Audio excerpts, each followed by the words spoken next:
Stanley Weintraub is the Evan Pugh Professor Emeritus of Arts and Humanities at Pennsylvania State University. Please welcome Professor Weintraub. This is the father-son afternoon. I'm following my son David. I don't know if we've ever had a father-son afternoon at Chautauqua before. This may be a first. I'm trying to find a way to connect the two events, and I think the best way to connect astronomy and George III is to note that King George III was an amateur astronomer himself, was a patron of the great astronomer William Herschel. In 1781, when William Herschel discovered a new planet, the seventh planet from the sun, he decided to name it after his patron, and so it was called Georgium Sidus, which means George's star. So the seventh planet of the sun was named for this guy. In 1781, the very year of Yorktown, when the War of Independence was won by Washington's army.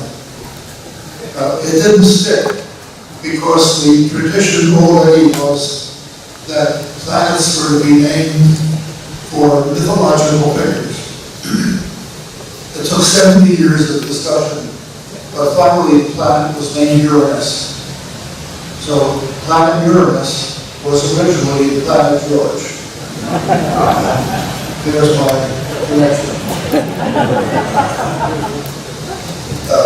I don't know if it's heresy that we consider among the founding fathers the only one actually referred to and at great length in the Declaration of Independence as George III. At first glance, this seems preposterous. Why would you name among the founding fathers somebody who never lived in this country, never was part of the 13 colonies, and was considered to be an oppressor of the 13 colonies? Yet he was the implicit father of the breakaway American colonies long before 1776. The Book of Common Prayer used in the colonies had mandatory prayers for the king. He was by tradition, like his predecessors, royal father of the kingdom and the empire.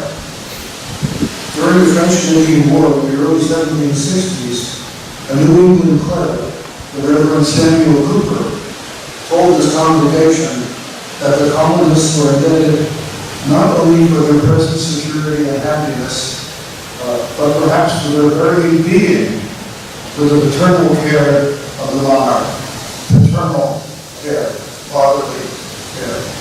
Similarly, Thomas Roxcroft of Boston, also from that early seedbed of sedition, declared that above all, we owe our humble thanks to His Majesty and with loyal hearts full of joyful gratitude, we bless the King for his paternal goodness in sending such effectual aids to his American subjects when we so needed the royal protection.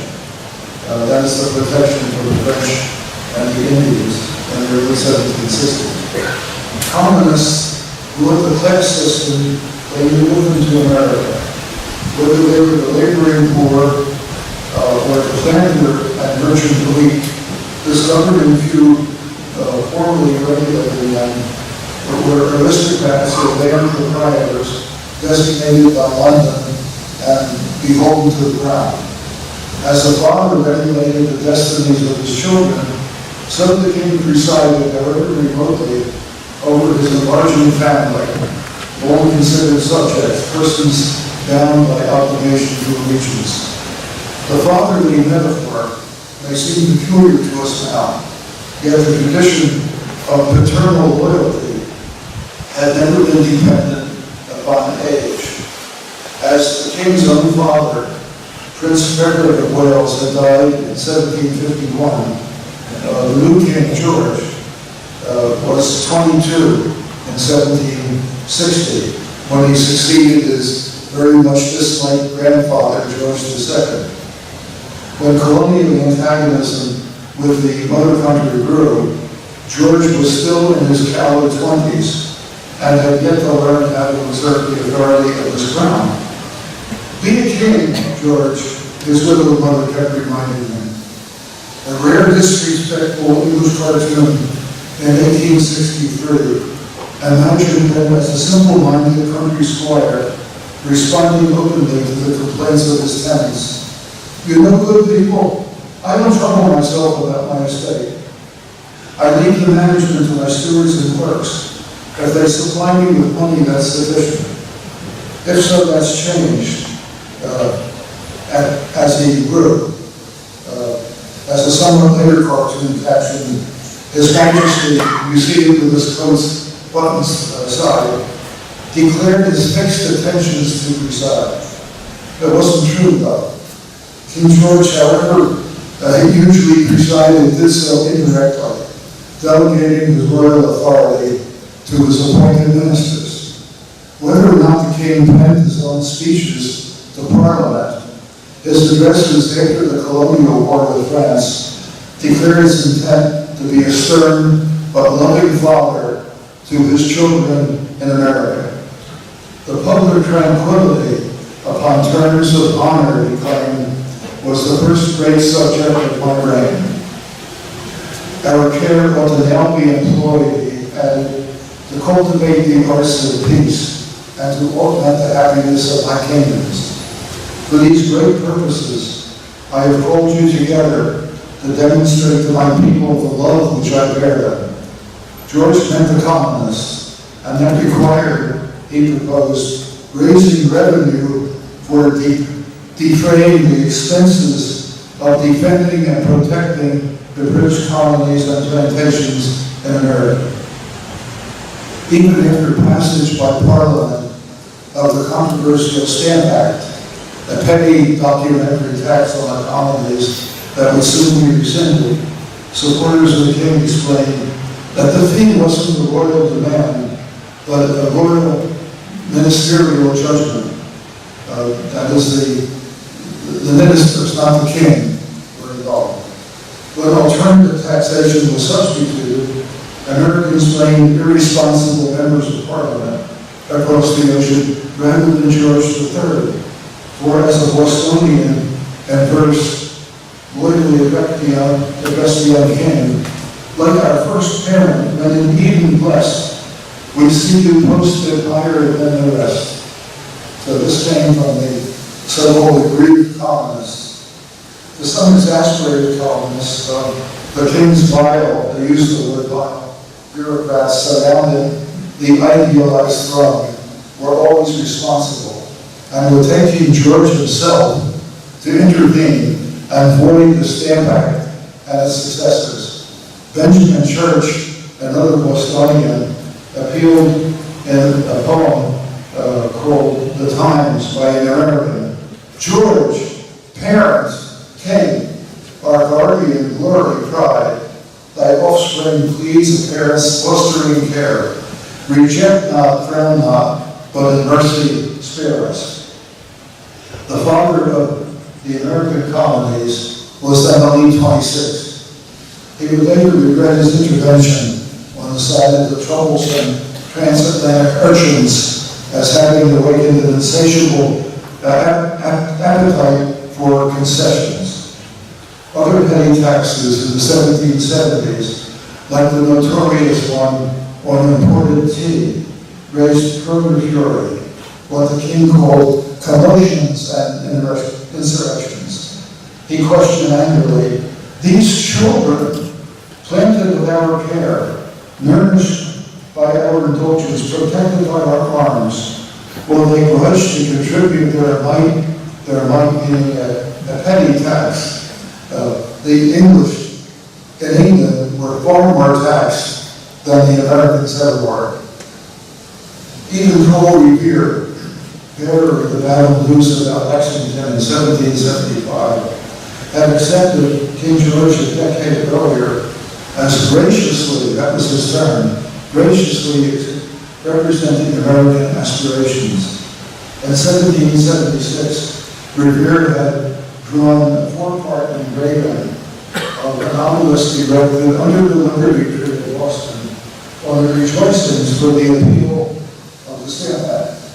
It was captioned, "Liberty restored by the royal hand of George III," and liberty was capitalized. On the third of the four sides of the pillar that Revere inscribed, hardly representing the legendary patriots' later feelings, that dark-reigning monarch, by this act endeared our permanent affections are thy best reward. Allegedly to Revere, hostile members of the Parliament had dared thy parent, and now dare the sons who best shall love our king.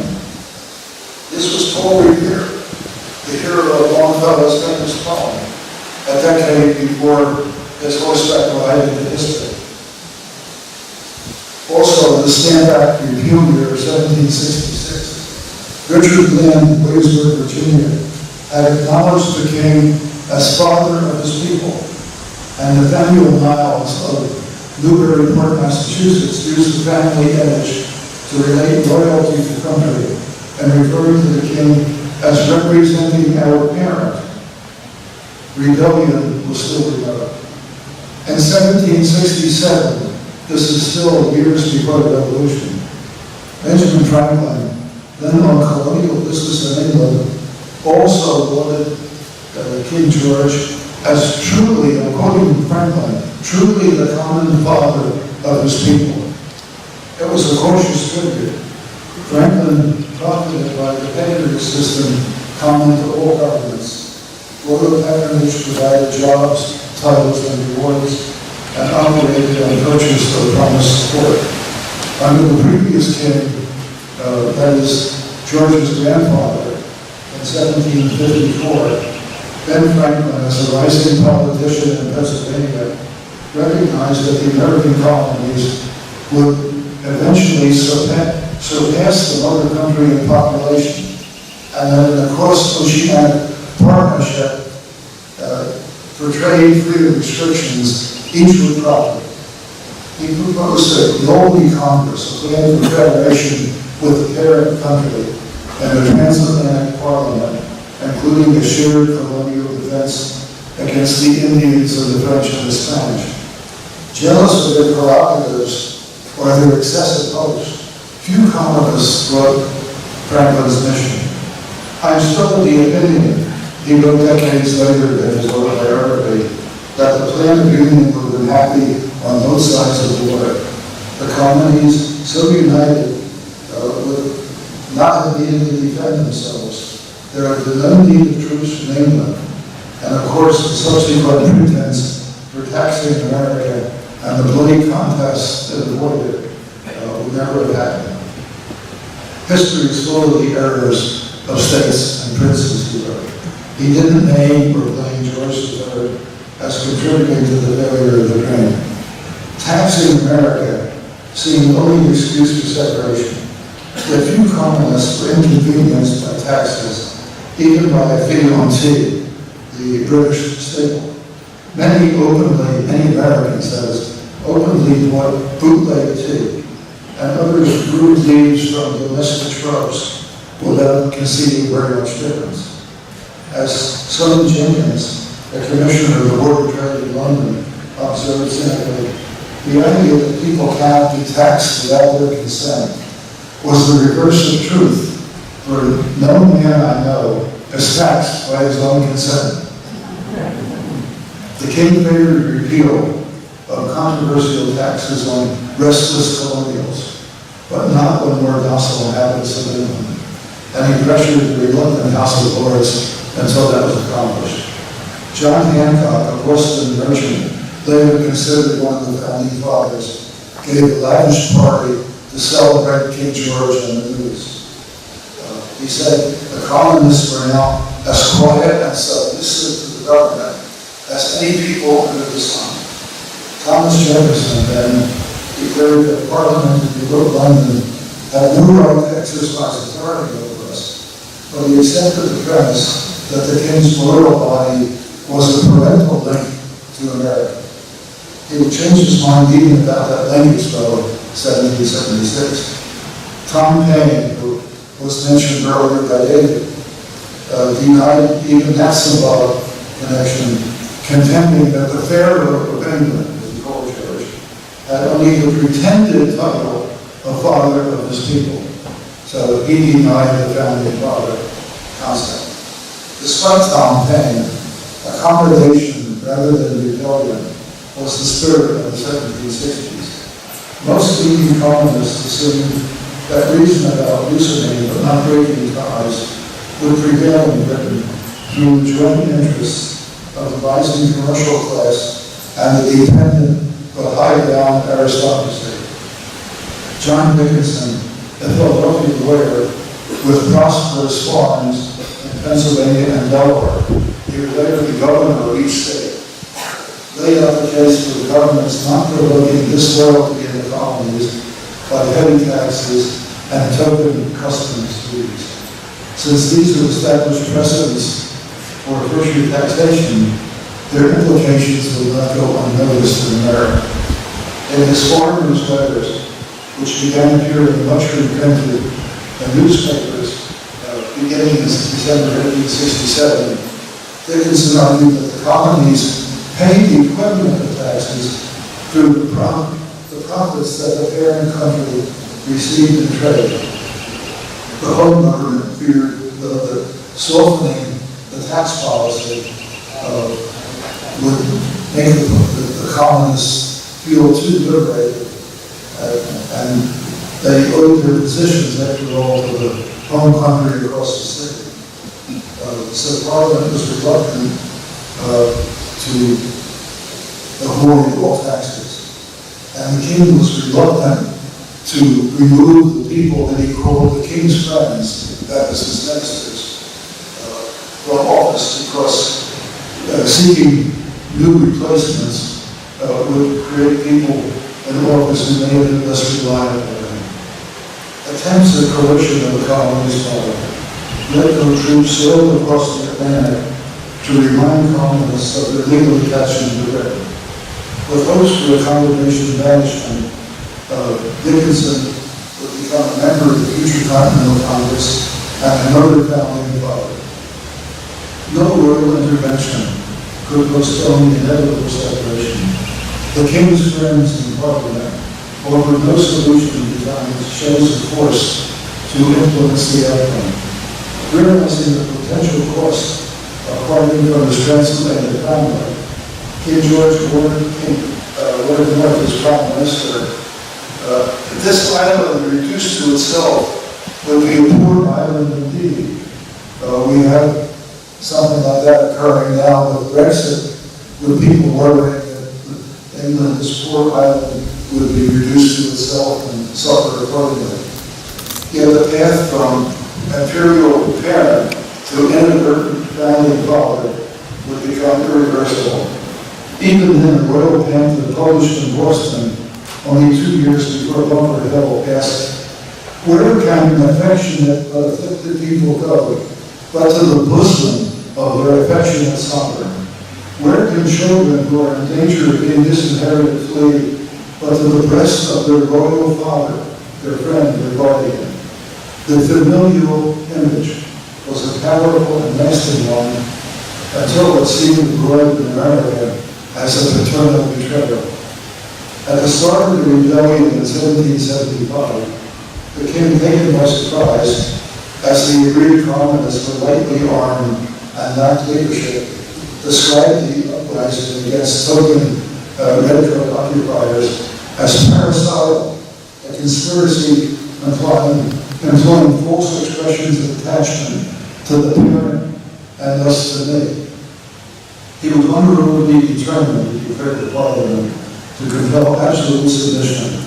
When faced with unruly children, what else could a father do? A satirical print that year depicted George looking down from the clouds as a young Indian woman battles an older British woman. The print is titled sardonically, "Bunker's Hill, or the Blessed Effects of a Family Quarrel." So the revolution was a family quarrel against the parent. After the British surrender at Yorktown years later, the parental ties, for better or worse, seemed inappropriate. Few brought it up now, least of all George III, yet he in his lofty position, even post-rebellion, remained a model to some founding fathers. Debating the proposed federal constitution, Alexander Hamilton proposed making the American chief executive a quote, elected monarch like King George with lifetime tenure.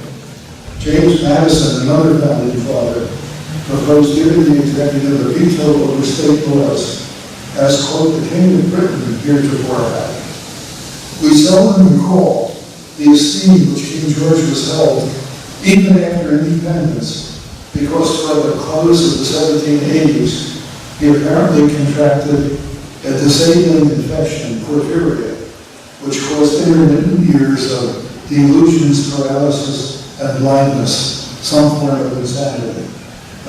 This was long after the end of the Revolution.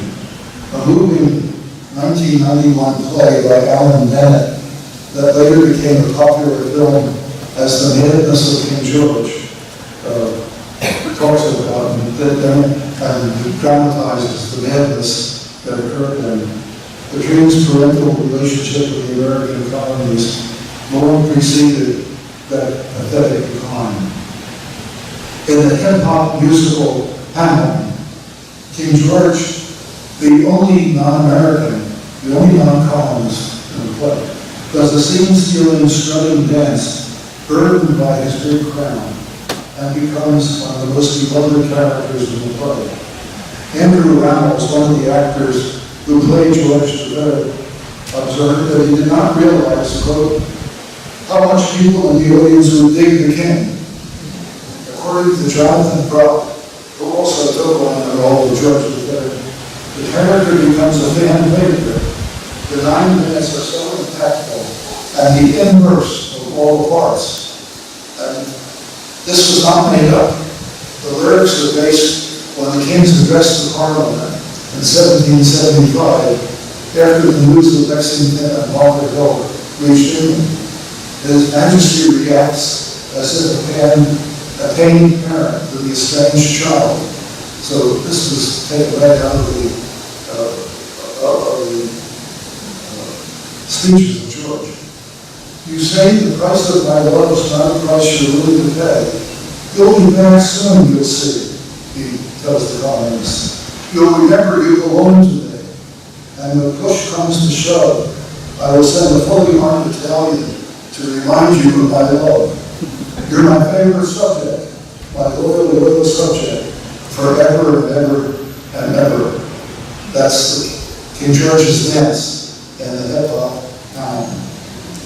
To the end, the king wanted to preserve some kind of political connection to America, praying guidance, quote, to act that posterity may not lay the downfall of this once respectable empire at my door. Many of the inhabitants of the 13 breakaway colonies at the time of the Declaration, 8 months into the conflict, were labeled loyalists, still loyal to their distant sovereign. Much of New York, New Jersey, Pennsylvania, and settlements in the South as well harbored an unrebellious attitude toward the faraway king.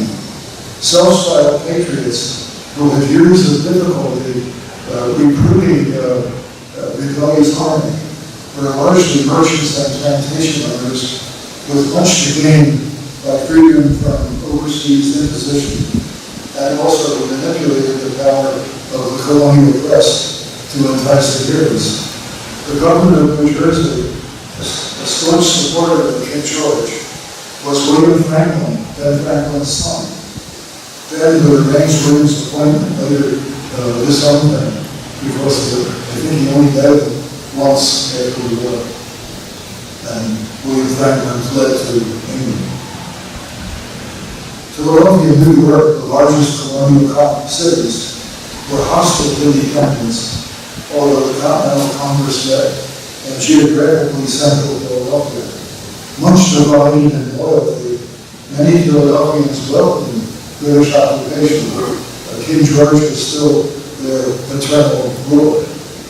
Perhaps the most outrageous rebel effrontery was the beheading and dismantling of William Wilson's statue of George III in Bowling Green by patriot Manhattanites calling themselves Sons of Liberty on the evening of July 9, 1776, when daylight lasted long in the summertime. New Yorkers gathered in the park, Bowling Green, to hear the Declaration of Independence read for the first time. After the cheering faded, the listeners eagerly beheaded the gilded saddle statue of Lord George. Then they pulled the entire statue down. Kingship in America seemed symbolically dead. The leader of the motley crew was the Massachusetts artilleryman, Captain Oliver Brown, who had been in the fighting at Bunker Hill. Much later, when he was 92, he gave an interview about the Bowling Green event. Tearing down the statue, an object of special hatred to the mob, the aged ex-captain confessed, was the only act as a soldier he had reason to regret. With about 40 men, half of them sailors, and some strong ropes, they had bound the statue of the king and tugged at it, while all of us cheered the ropes broke apart. The vandals, or patriots as they call themselves, refastened the ropes and managed to pull the heavy leaden statue down. The nettle, all but the horse's head and tail, were filched and never found. The rest of it was hauled in wagons to Connecticut, where workers at an armaments factory molded King George into 42,000 cartridges for muskets. The enemy redcoats, Painter Ebenezer happily to Colonial General Horatio Gates, who have melted majesty fired at them. Captain Brown soon found reason to disown the deed. General George Washington issued a statement the next day, condemning what he called a misadventure. He said he disapproved of disrespect for the king. This is Washington. Washington's response tells us something about the man as well as the rebellion. He had no enthusiasm for the belligerent radicalism of John Adams and Thomas Jefferson. Like many colonists, until all hope of accommodation with the mother country across the sea had vanished, the general would have lived on the benign reign of George III. As Washington knew, despite imposition of some petty taxes to symbolize distant parliamentary authority, most Americans, however they spoke of freedom from imperial oversight from remote London, had really been more free than the English abroad who ostensibly ruled them. Although the Declaration of Independence castigated King George for dictating laws limiting colonial freedom and for, quote, taxation without representation, a colonial battle cry, the king had little authority beyond appointing cabinet ministers and using his purse to buy the election of his supporters in a largely incompetent and divided parliament. To preserve continuity rather than suffer the evolving door of prime ministers, he kept the mediocre Lord North in office. North often threatened to resign, but the king regularly paid off his accumulating debts from gambling losses at high limit. They amounted in today's money to more than $1 million. And North used his office to appoint barely efficient and often corrupt ministers, usually titled and rich, because that's how it was usually done. With King George's approval, and then of Lord George Germain, the ambitious but ineffective captain appointee named Secretary for America, the Howard, General and Admiral, on acquiring copies of the Declaration of Independence, forwarded the Continental Congress and General George Washington a proposal of conciliation to reverse independence. Britain offered to grant the colonies almost complete freedom as long as they recognized the paper supremacy of the king. The heated rhetoric of the Declaration made even that compromise unacceptable. Thomas Jefferson, a slave owner who bedded his female slaves, included in his first draft an attack on the king for forcing piratical slavery. They used the word piratical on the colonists. Most of the signers, even Washington and Franklin, on the slaves. George III did not. Jefferson's intemperate first draft, soon downplayed by Congress, and even begun realistically, whereas King George, King of Great Britain and Ireland, therefore entrusted with the kingdom office of this government, has perverted the same into a detestable and insupportable tyranny. Very few people believe those lines. No tyrant, no warrior. George lived a quiet family life, side of a brood of numerous brood of children, was completely faithful to his queen, unlike his predecessors. He preferred to corrupt politicians. The quiet company of his many books would become the beginnings of the British Library in London and his telescope. Jefferson's final printed text of the Declaration, opened more philosophically, will soon charge the king with a history of repeated injuries and usurpations. He cited 27 alleged examples of the king's, quote, absolute tyranny, from appointing malicious judges to posting troops without the consent of the colonies and inciting merciless Indian savages and punishing colonists for what he described as pretended offenses. The heated array of grievances established the causes for separation from our British brethren. A prince whose character is thus masked by every act which may define the talent, the founding document declared, as unfit to be the ruler of a free people. They were largely free though. Most colonists, despite their radical rhetoric, lived contentedly under King George. The hostile parent-child image nevertheless remained the popular metaphor of the Revolution. The king himself saw the subjects from the perspective of an abused parent. To the independence-minded, he was the abusive father. Changing sexes, an English cartoon of mother and daughter argument, with the daughter bare-breasted to emphasize her radicalism, suggested a mutually closed minds. I'll force you to obedience, you rebellious slut, warns the loyalist mother.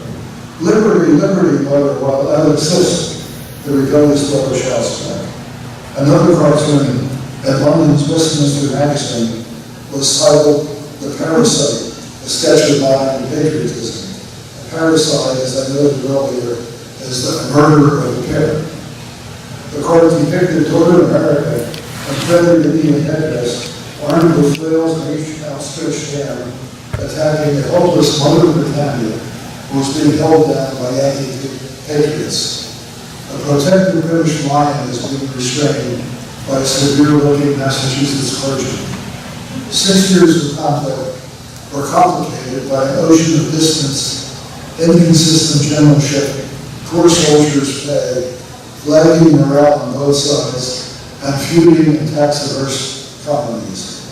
Finally, French intervention predicated upon self-interest and payback rather than promoting liberty, ended the war for independence in Yorktown late in 1781.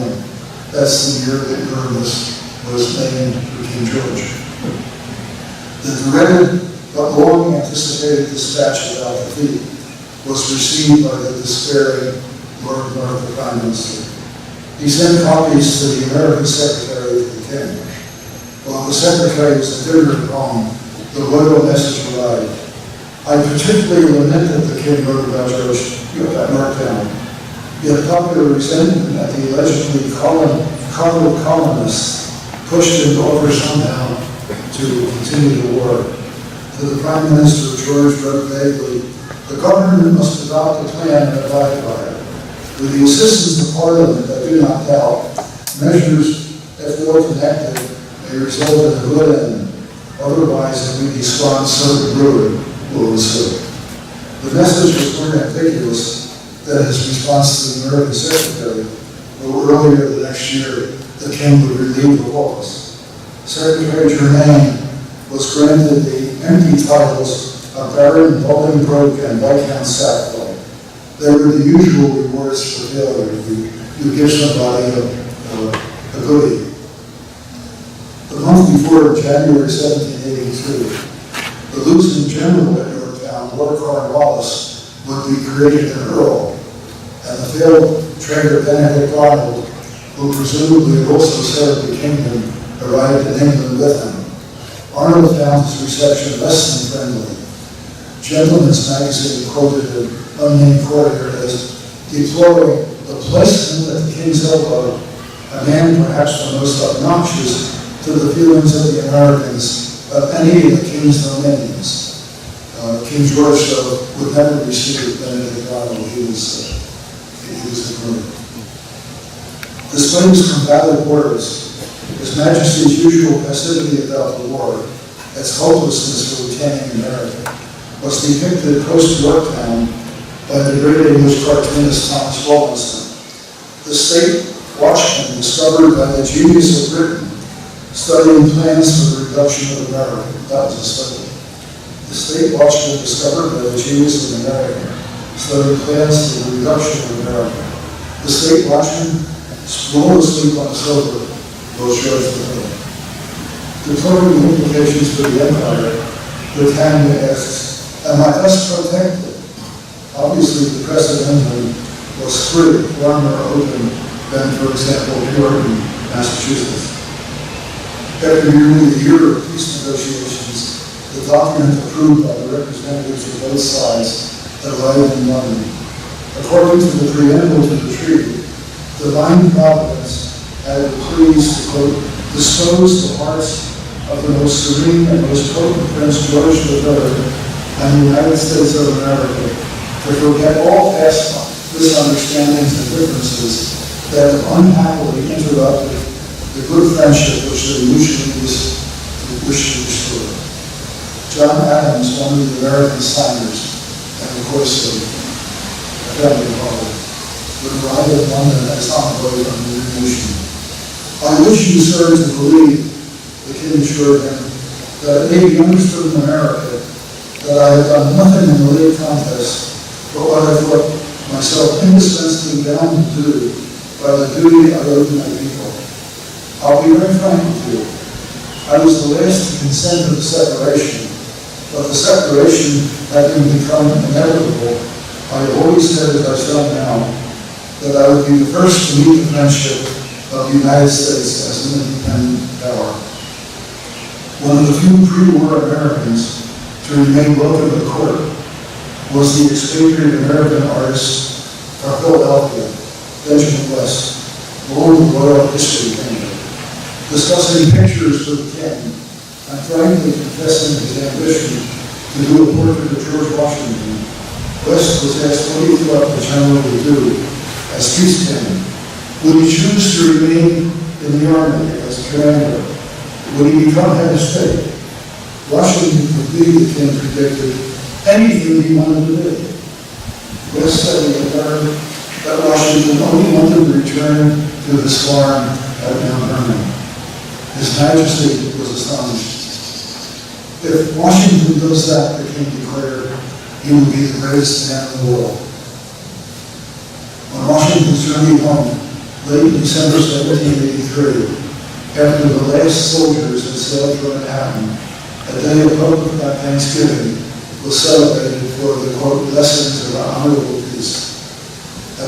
At the old-shuttered brick meeting house in Beacon Street, Manhattan, open for the event, the Presbyterian minister John Rogers, who had been an army chaplain, gave a sermon based upon Psalm 126. The Lord hath done great things for us, whereof we are glad.